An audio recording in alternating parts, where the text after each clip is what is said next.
Welcome to the first episode of the SWAT Era Chronicles, De-Escalation Techniques in the Classroom. To begin, just like the difficult to see cultural factors that can affect student behavior, we must understand as teachers that students have a lot of potential baggage, emotional baggage that they carry with them as well. Understand that oppositional behavior is usually not a reflection of your classroom, but could be hidden frustration from past trauma. With this in mind, we are better able to develop empathy in heated and aggressive situations to promote a classroom environment of growth. Remember, we're teachers all the time and that students are watching our every move, so how we react is what their norm is. Anyway, let's watch a lost file from last year of an actual situation in my classroom where I lost my cool. All right, guys, we're going to keep on reading chapter 4. All right, I want you guys to keep on looking at your text to answer these comprehension questions. Hillary, I need you to open up your book, please. We're going to keep on reading those comprehension questions. This is for a grade, guys. This is for a grade. Hillary, I need you to put the phone away on my desk. Get that away from me. I don't like that tone. Don't touch me with that ruler. One more time to open up your book.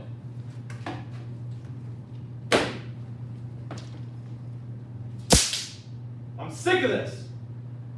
Okay, I'll go. That's fine. See ya. So as you can see, I lost my cool with this student and lost all respect from her. There was no resolution and the other students in my class were now completely distracted. Because of my behavior and reaction to hers, the problem escalated and she was eventually suspended. What went wrong? What could I have done differently to avoid this from happening? Luckily for us, there's another teacher in the building who has some lost files from last year in similar situation. This teacher is going to share some of their videos and show us what to actually do to de-escalate situations. So we're talking about science. We're talking about the most important thing in your life because it plays a role in everything that we do. Now, with science, we have a scientific method that we use to try to work our way through problems. You can apply this to all your problems, even if it falls outside of science.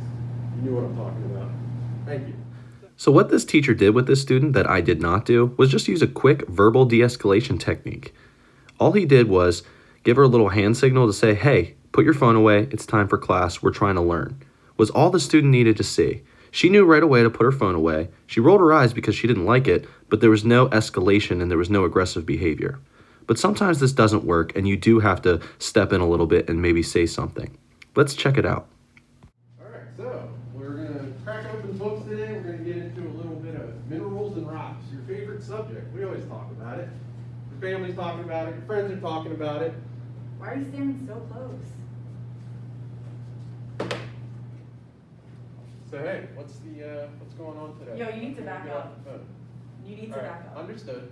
How about we take a break? I'll give you a couple minutes, and then we can come back and talk about this.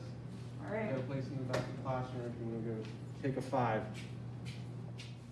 It may not have looked like much, but this moment right here was very important.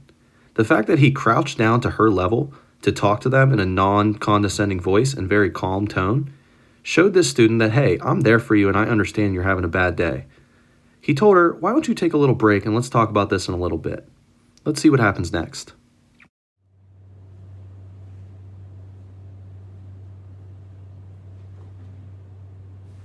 So we can't hear what they're saying, mainly because he took her to a one-on-one setting where the other students aren't able to hear.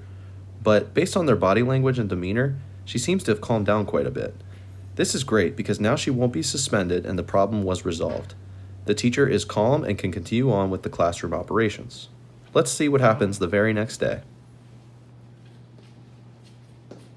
Hey, Mr. Hanson. Hey, how are we doing today?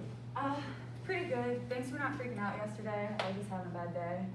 Hey, look, we all have them, but we got to keep our eye on the prize. We'll get it back today. Thanks for understanding. I'm going to do my work today. Because this teacher was diligent in understanding that the oppositional behavior was a bigger issue internally for the student, all of the suspension-worthy conflict was resolved and the teacher and child were able to see the situation from a whole different perspective. This allowed time for de-escalation and a cool down between the teacher and the student.